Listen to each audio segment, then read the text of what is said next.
See, here is what most people do not understand.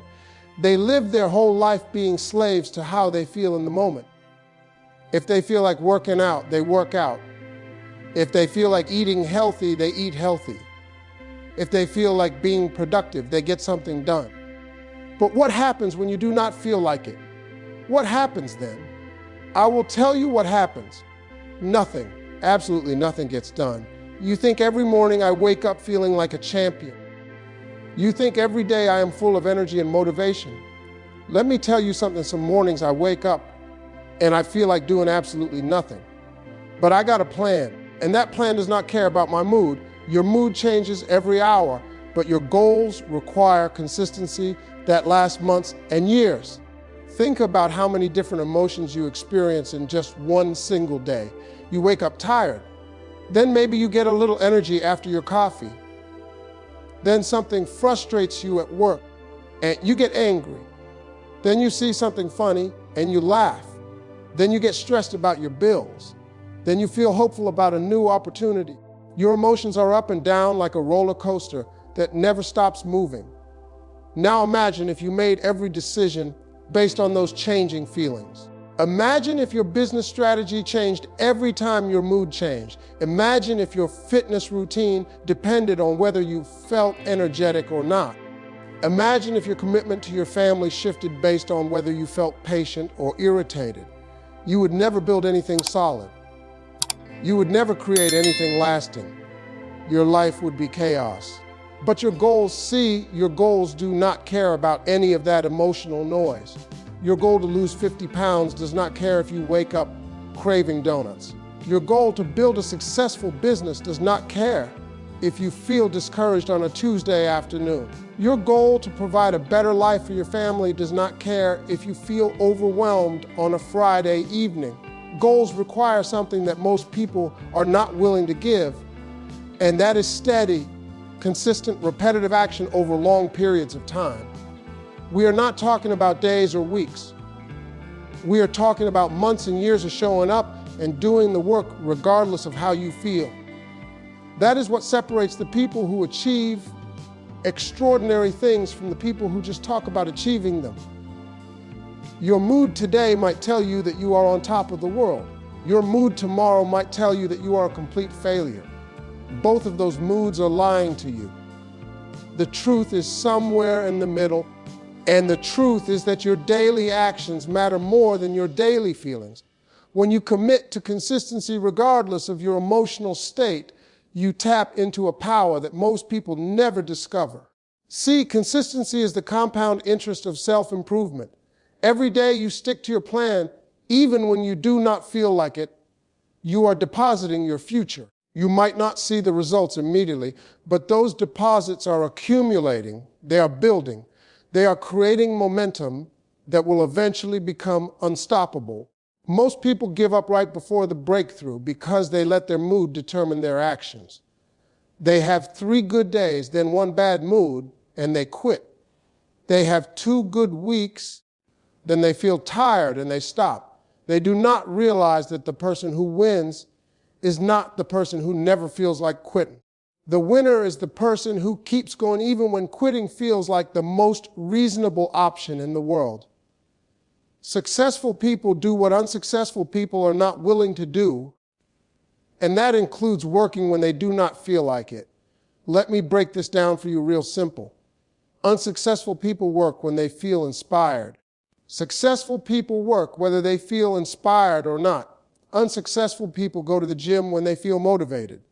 Successful people go to the gym because it is Tuesday and Tuesday is gym day. Unsuccessful people are kind to others when they are in a good mood. Successful people are kind to others because that is who they decided to be. You see the difference. One group lets its internal weather determine its actions. The other group decides who they are and what they do, and they stick to that decision regardless of how they feel. This is not complicated, but it is hard. It is hard because your brain is constantly trying to conserve energy and avoid discomfort. Your brain is going to give you very convincing reasons why you should skip today. It is going to tell you that you worked hard yesterday, so you deserve a break. It is going to remind you that you are tired. It is going to show you your comfortable bed or your comfortable couch and make it look really appealing. And if you listen to those voices, you will stay average forever. But here is what unsuccessful people do not understand: the work you do when you do not feel like it counts double. When you push through resistance, you are not just accomplishing the task. You are rewiring your brain. You are teaching yourself that you are the kind of person who keeps commitment. You are building an identity as someone who cannot be stopped by something as flimsy as a bad mood. Think about the most successful people you know or know about. You think they feel like working every single day. You think they wake up excited about every meeting, every workout, every difficult conversation they need to have. Of course not. They are human just like you. But what makes them different is that they do it anyway. They do it anyway. Those 3 words right there are worth more than 1,000 motivational quotes. I do not care how you feel. I do not care if you are tired. I do not care if you are scared. I do not care if you are unsure. Do it anyway. That is the whole secret. That is the entire game. When you adopt this mindset, everything changes. You stop waiting for conditions to be perfect. You stop waiting to feel ready. You stop making excuses based on your emotional state. You just look at your plan, see what needs to be done next, and you do it. Simple, not easy, but simple. The plan you made when you were motivated must be executed when you are not. This right here is critical.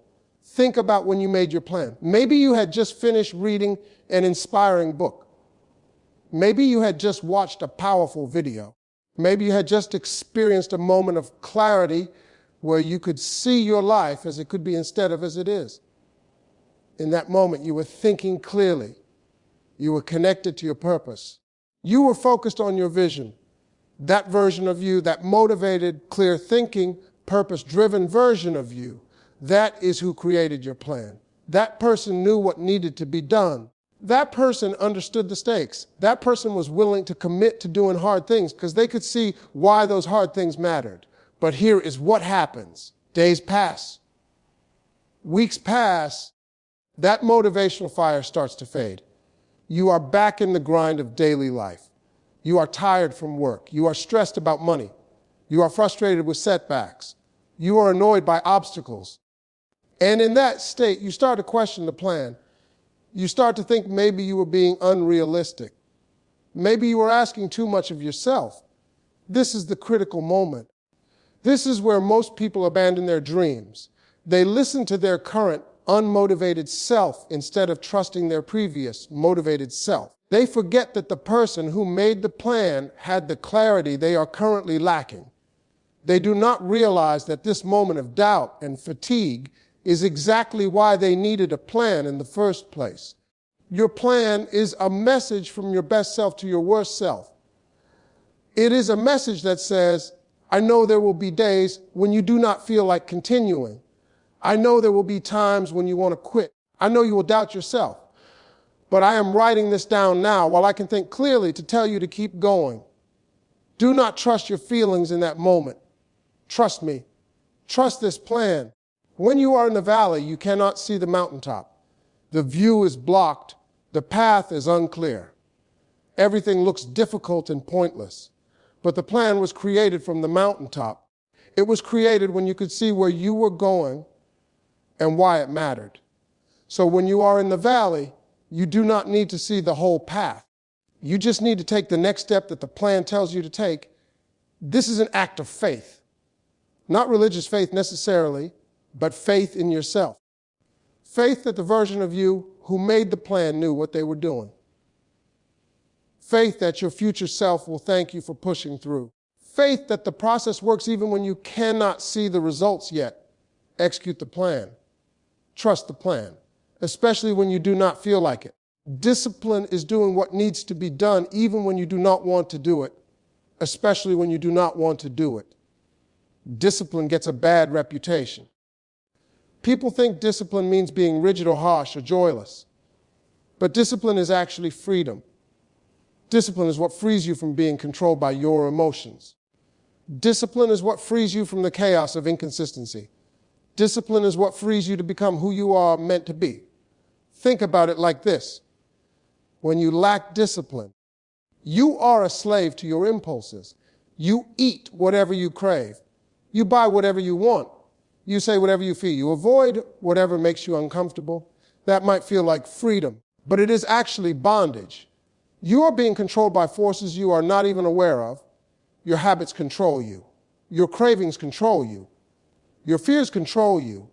But when you develop discipline, you take back control. You decide what you eat based on your goals, not your cravings. You decide how you spend money based on your values, not your impulses. You decide what you say based on your character, not your emotions.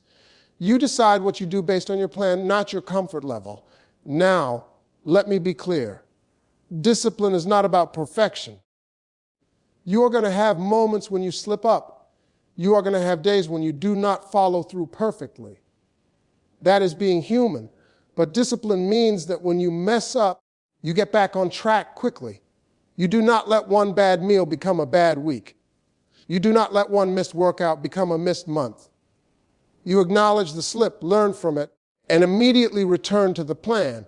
The beautiful thing about discipline is that it gets easier with practice. The first time you do something you do not want to do, it is hard, really hard. Your whole body is fighting you. Your mind is screaming at you to stop, but you do it anyway. And the next time it is still hard, but maybe slightly less hard. And the time after that, slightly less hard again. Eventually, discipline becomes a habit. It becomes part of who you are. You become the kind of person who does what needs to be done regardless of how you feel. And once you reach that point, you become unstoppable. No obstacle can permanently block you because you know how to push through resistance. This is how ordinary people create extraordinary results. They are not necessarily more talented. They are not necessarily smarter. They are not necessarily luckier, but they are more disciplined. They have trained themselves to keep moving when everyone else stops. And that discipline, practiced over months and years, creates a gap between them and everyone else that becomes impossible to close. Your emotions will always take the path of least resistance, but your dreams are on the difficult path. Your emotions are designed to keep you safe and comfortable. That is their job. Back when humans lived in caves and were worried about being eaten by predators, emotions that pushed you towards safety and away from risk kept you alive. Fear kept you from doing dangerous things. The desire for comfort kept you in the safety of the cave. These emotions served an important survival function. But here is the problem. We are not living in caves anymore. We are not running from predators. The things we are afraid of now are not actual threats to our survival. We are afraid of rejection, embarrassment, failure, and judgment.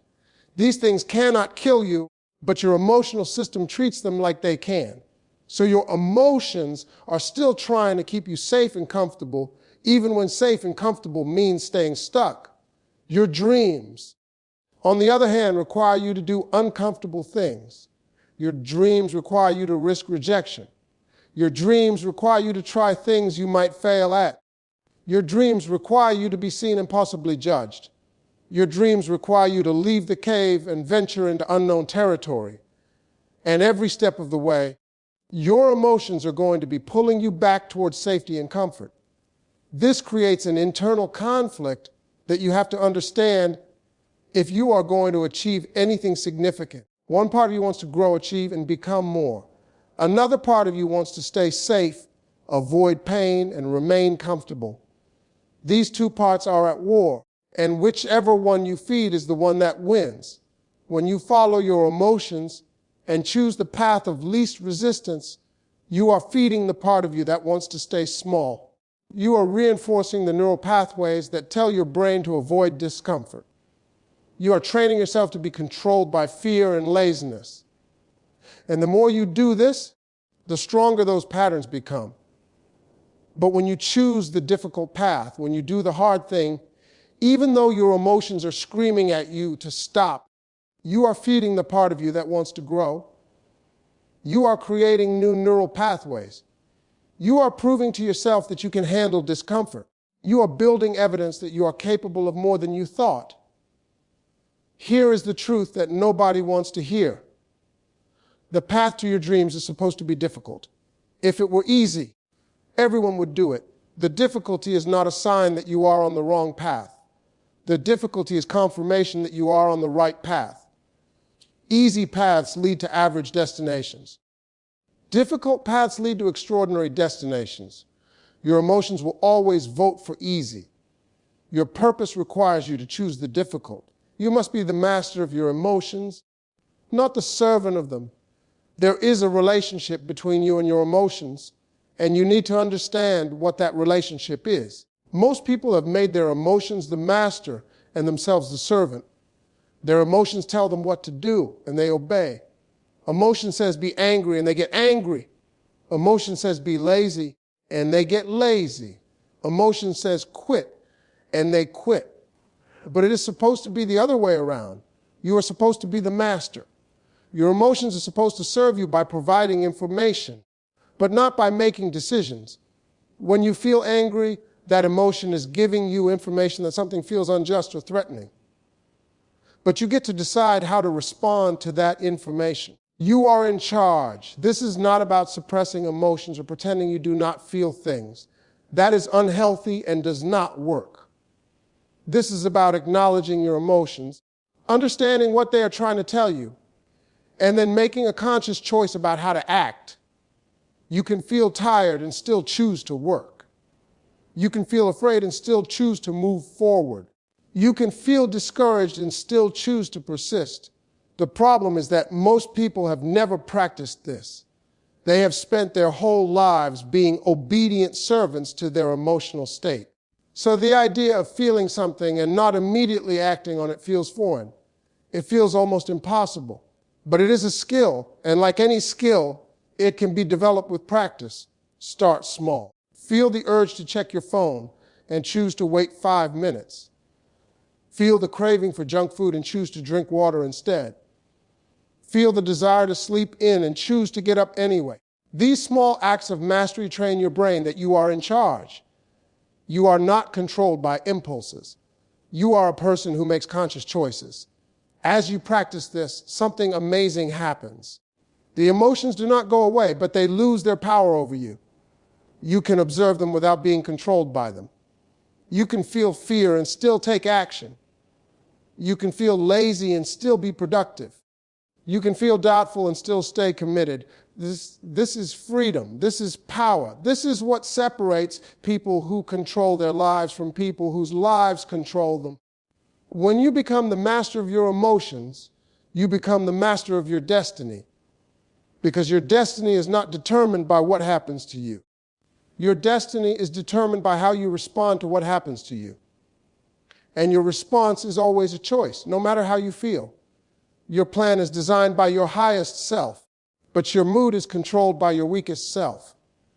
Think about who you are at your best. Think about those moments when you feel clear, focused, and aligned with your purpose. Maybe it is early in the morning before the world gets loud. Maybe it is after a great conversation that inspires you. Maybe it is in a quiet moment when you can reflect on what really matters. In those moments, you are operating as your highest self. Your highest self can see the big picture. Your highest self is connected to your values. Your highest self understands that temporary discomfort leads to lasting growth. Your highest self is willing to sacrifice comfort today for success tomorrow. Your highest self knows what you are capable of and is not afraid to demand excellence from you. When you create a plan from this state, that plan reflects the best of who you are. It reflects your potential, not your limitations. It reflects your vision, not your fears. It is a plan worthy of the person you are becoming, not just the person you are today. This plan is a gift from your highest self to guide you through the times when you are not operating at that level, but your mood on any random Tuesday afternoon when you are tired and stressed, that mood is not coming from your highest self. That mood is coming from your weakest self. Your weakest self is the part of you that wants to avoid discomfort at all costs. Your weakest self is focused only on the next few hours, not the next few years. Your weakest self is reactive, impulsive, and short-sighted. Your weakest self will give you very compelling reasons to abandon the plan. It will tell you that the plan was unrealistic. It will tell you that you deserve a break. It will tell you that you can start again tomorrow. It will tell you that maybe this just is not meant to be. And if you listen to your weakest self, you will make decisions that feel good in the moment, but destroy your future. This is why you cannot make important decisions based on your current mood. Your mood in any given moment might be influenced by how much sleep you got, what you ate for lunch, whether someone cut you off in traffic, or 100 other trivial factors that have nothing to do with your actual goals and values. Why would you let those random factors determine the direction of your life? Trust the plan. The plan came from the version of you that could think clearly. The plan came from the version of you that wanted the best for your future. When your weak self tries to negotiate, tries to make excuses, tries to take the easy path, you remind yourself that you already made this decision. You made it when you were thinking clearly, and the decision was to stick to the plan no matter how you feel. Feelings-based decisions create temporary results, but plan-based decisions create lasting transformation. When you make a decision based on how you feel in the moment, you get a result that lasts about as long as that feeling. You feel motivated on Monday, so you have a great workout. You feel tired on Tuesday, so you skip the workout. You feel inspired on Wednesday, so you eat healthily all day. You feel stressed on Thursday, so you eat an entire pizza. This creates a pattern of inconsistency that never leads anywhere meaningful. You might have moments of progress, but they are always followed by moments of regression. You take 2 steps forward when you feel good and 3 steps back when you feel bad. Over the course of weeks and months, you end up right where you started. Maybe you even end up worse off because now you have also lost confidence in your ability to follow through on anything. This is the trap that most people live in their entire lives. They are always starting over, always beginning new diets, new workout plans, new business ideas, new personal development programs. They start with enthusiasm, make some progress, then let their mood derail them, and end up back at square one. They never build momentum because momentum requires consistency, and feelings-based decisions cannot create consistency. But when you make decisions based on a plan, everything changes. The plan says you work out 5 days a week. So you work out 5 days a week regardless of how you feel. Some days the workout is great. Some days it is mediocre. But you do it week after week after week. And over time, your body starts to change. Your strength increases. Your endurance improves. You start to see real lasting results. The plan says you save a certain percentage of your income every month. So you save that percentage whether you feel like it or not. Some months, you really want to spend that money on something fun. Some months, it is easy to save. But you stick to the plan month after month after month. And over time, you build wealth. You create financial security. You open up options for your future that were not available before. The plan says you work on your business for 2 hours every evening. So you work on your business for 2 hours every evening, whether you feel inspired or not.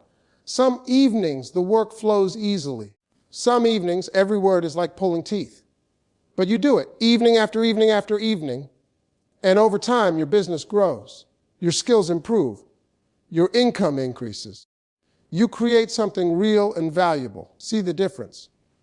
Feelings-based decisions keep you stuck in cycles of starting and stopping.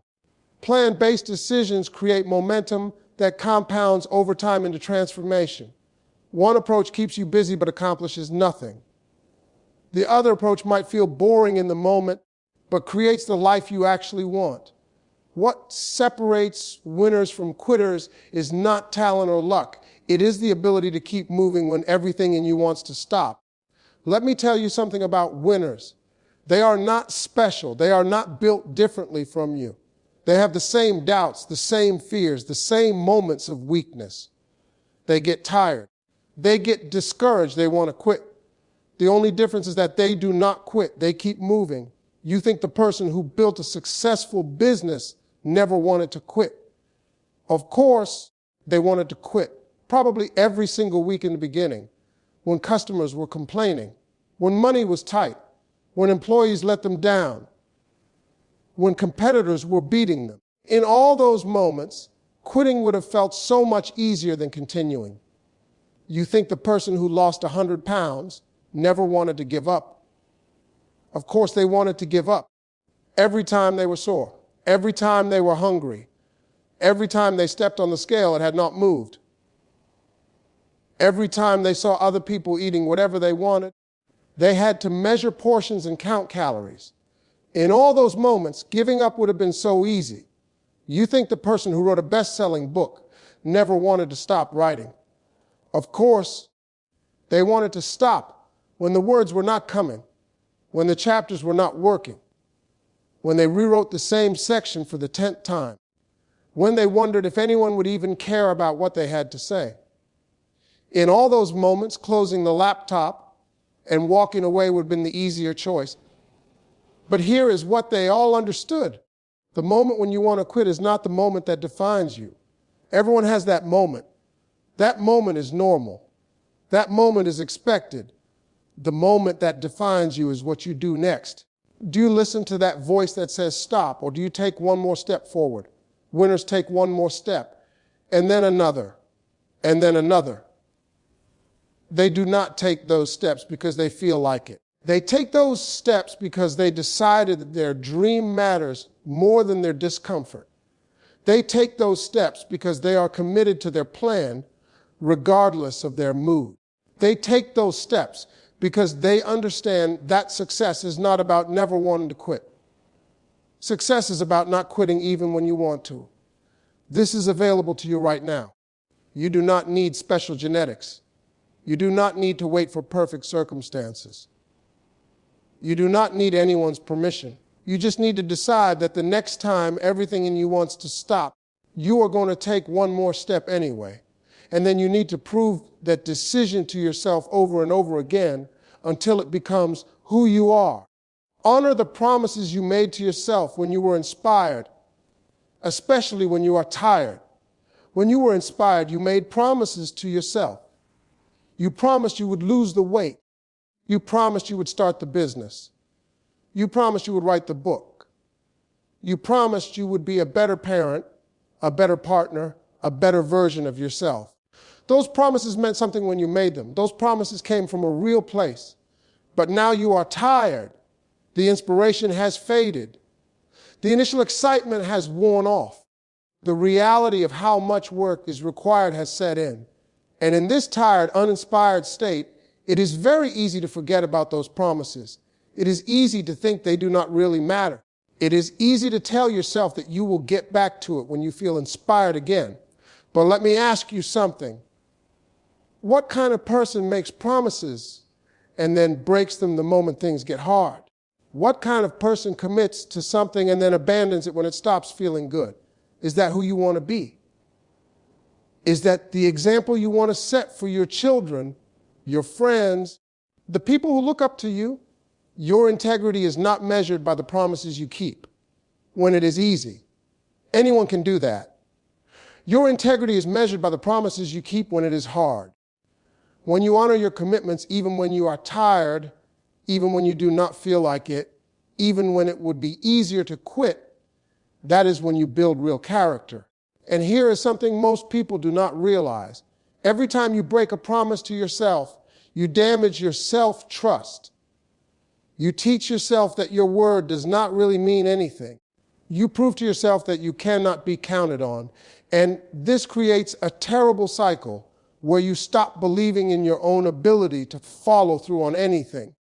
But every time you honor a promise to yourself, especially when it is difficult, you build self-trust. You prove to yourself that you are reliable.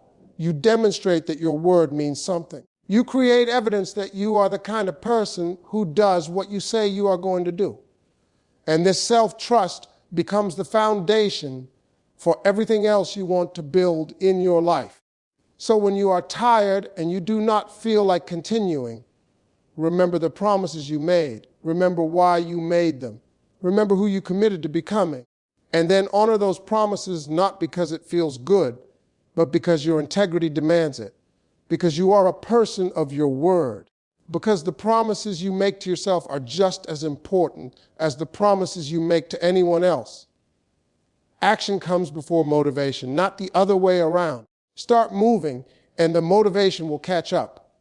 This is completely backwards from how most people think. Most people wait for motivation to show up before they take action. They think motivation is the starting point. They think they need to feel motivated first, and then they will be able to do the work. So they wait and wait and wait. And the motivation never comes, so the work never gets done. But successful people understand that it works the opposite way. Action is the starting point. You do not wait until you feel like doing something.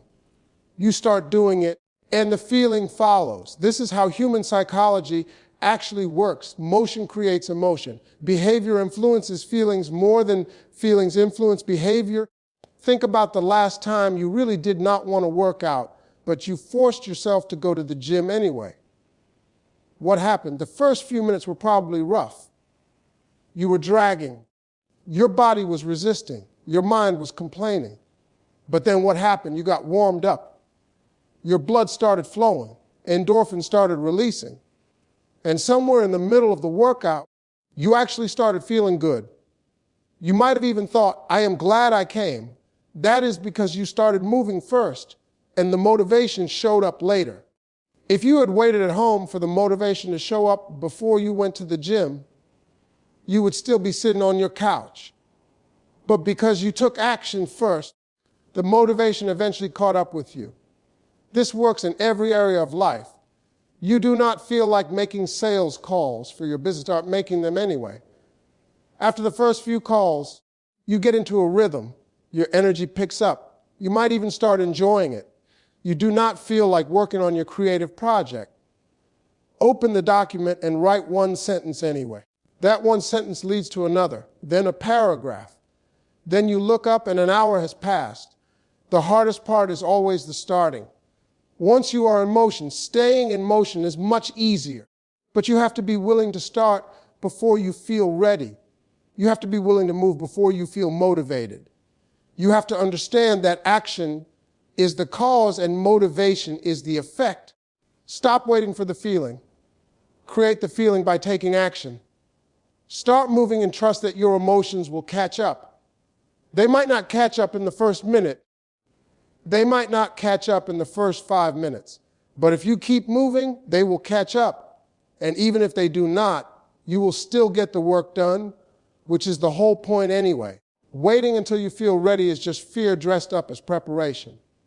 How many times have you told yourself you are not ready yet? You need to learn more first. You need to prepare more. You need to wait for the right time. You need to get more experience before you start. These all sound like reasonable, responsible things to say.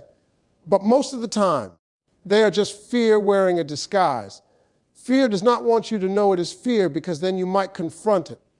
So fear pretends to be something more acceptable. Fear pretends to be prudence. Fear pretends to be wisdom. Fear pretends to be preparation. And you believe it because it sounds so reasonable. Of course, you should be prepared before you start something new. That makes sense, right? But here is the problem. If you wait until you feel completely ready, you will wait forever. There is always more you could learn. There is always more you could prepare. There is always a reason why now might not be the perfect time. Fear will keep moving the goalpost. First, you need to read 3 books. Then you need to take a course. Then you need to save more money. Then you need to wait for a better time in your career. Then you need to wait until your kids are older. It never ends. You know what readiness actually looks like. Readiness looks like starting before you feel ready. Readiness looks like being willing to be bad at something before you get good at it. Readiness looks like taking action with incomplete information. Readiness looks like being uncomfortable and doing it anyway. The people who accomplish great things are not the people who waited until they felt ready. They are the people who started scared. They started unprepared.